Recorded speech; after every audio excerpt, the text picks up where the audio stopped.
sometimes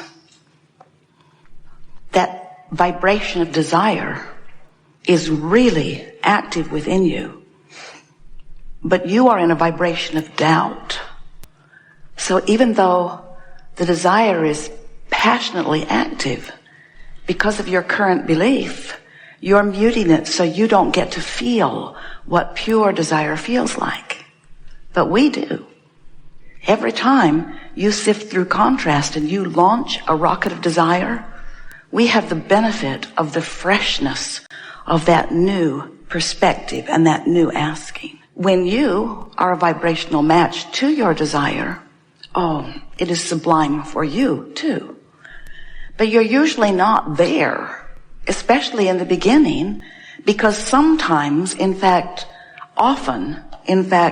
most often, your clearest desires are born out of your awareness of what you do not want. So what you do not want is still in the mix. I want more money because I don't have enough money. I want more money because I really need more money. So you're not feeling the freshness of that new desire because it's muted with worry and doubt and contradictory thought. You see what we're getting at? When you want a magnificent relationship because you're fighting with the person you live with, you are giving birth to a stronger, more powerful desire. But it's not fresh to you because it's muted by where you're standing in the middle of your argument. So when we say to you, do you like the feeling of your desire?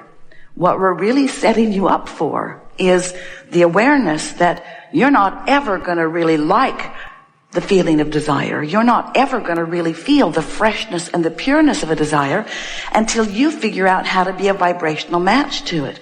And that's what this gathering is all about. We've been calling it the art of allowing, and that's really what it means. The art of allowing yourself vibrational alignment with who you are and what you want, because anything less than that gives you split energy, and split energy doesn't feel good. So when we say, and we do, seminar after seminar, year after year, decade after decade, we say to you, are you enjoying your desire? Do you like the feeling of your desire? And you lie and say yes. Because you know it feels like it should be the right answer, even though sometimes you say, I felt better before I knew I wanted that.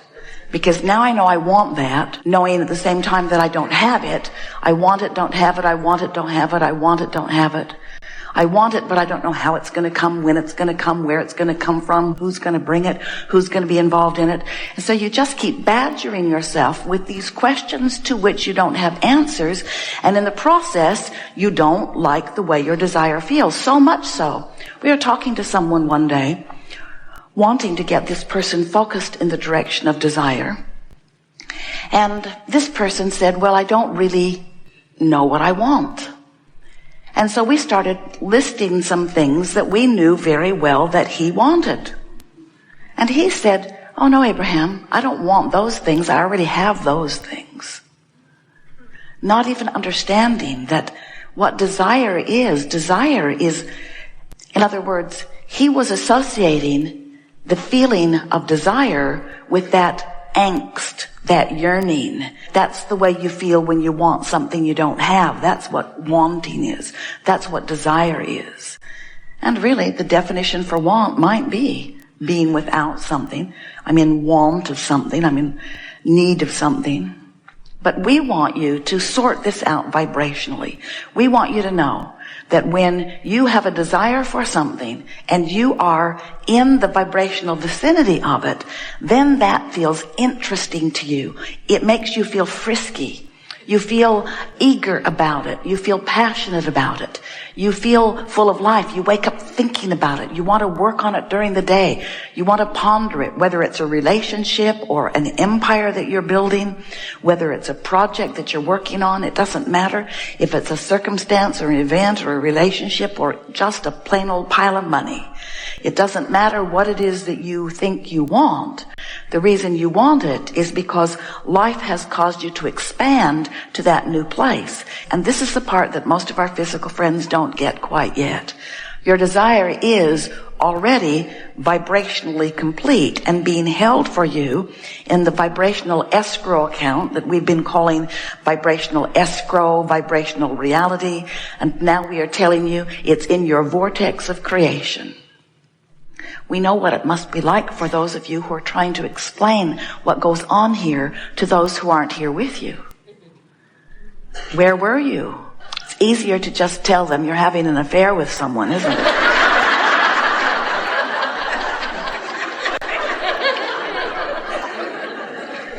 Well, I was at this meeting. There's this man who calls his wife Abraham.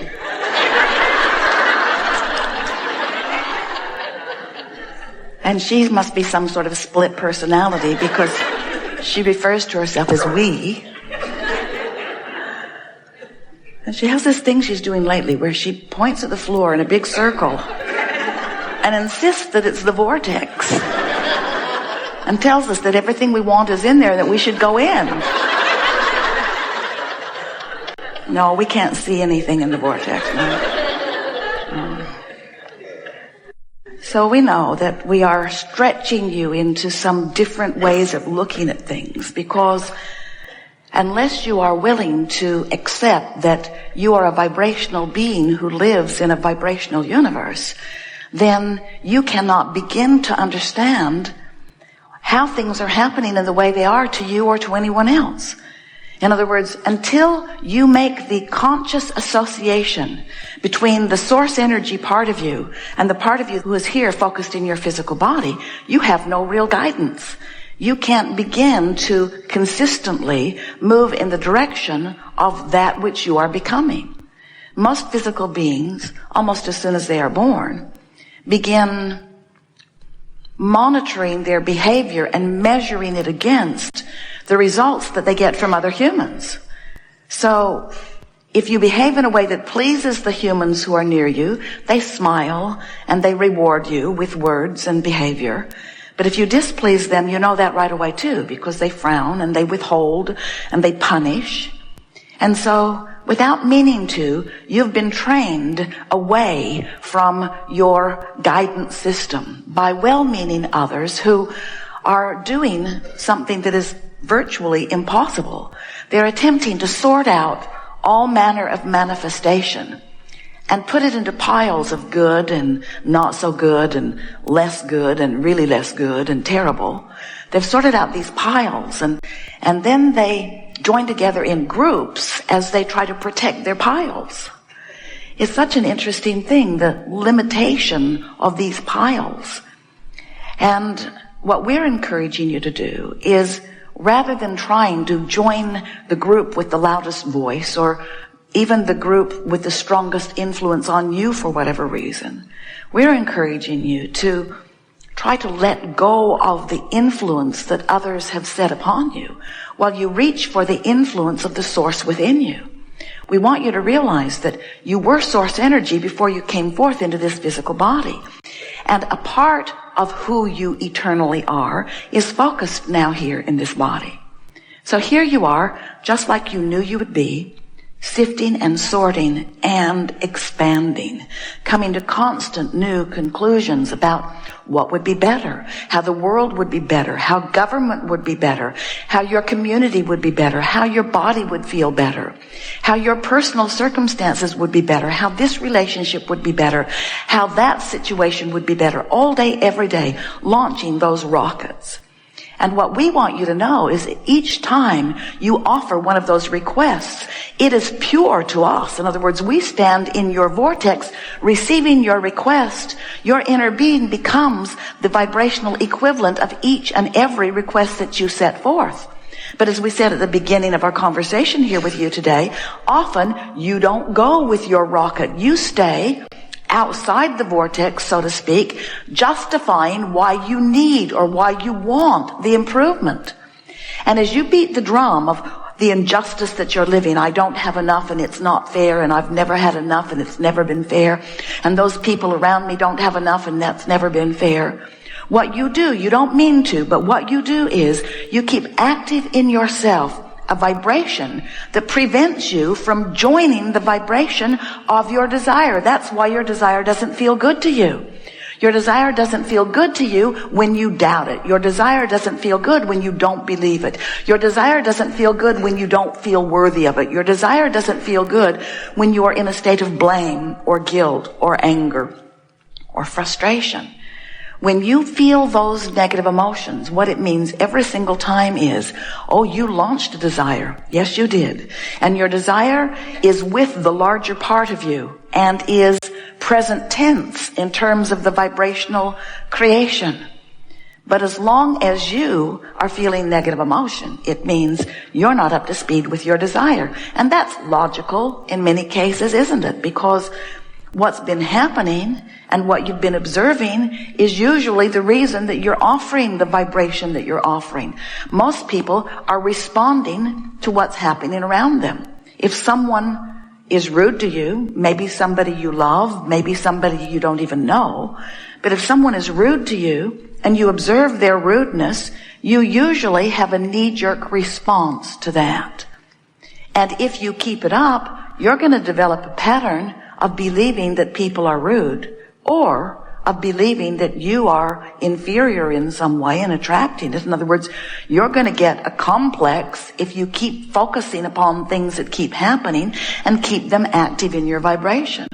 So what this gathering is about you deciding that you're going to offer your vibration on purpose, because your vibration equals your point of attraction.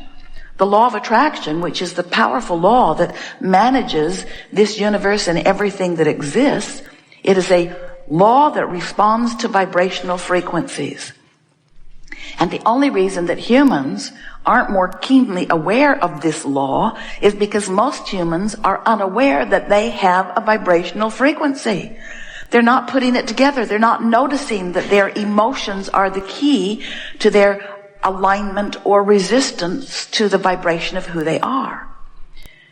But once you begin to accept or even consider the idea that you are source energy, a part of which has come forth into this body, and that the larger part of you still remains non-physically focused, still offering this powerful vibration, and that when you, in your physical body, launch a rocket of desire, that your inner being becomes immediately the vibrational equivalent of that new expanded beingness, and that then your relationship in your physical body to this new expansion has shifted a little bit. In other words, you really owe it to yourself to keep up with your own expansion. And when you do, oh, life is so good.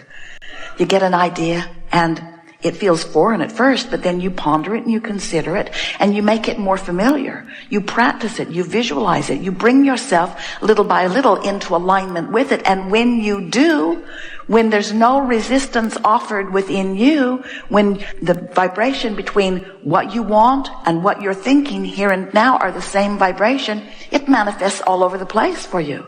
In other words, you just can't keep from manifesting what you believe. What you believe and what you expect are manifesting all around you as evidence of what you believe and what you expect.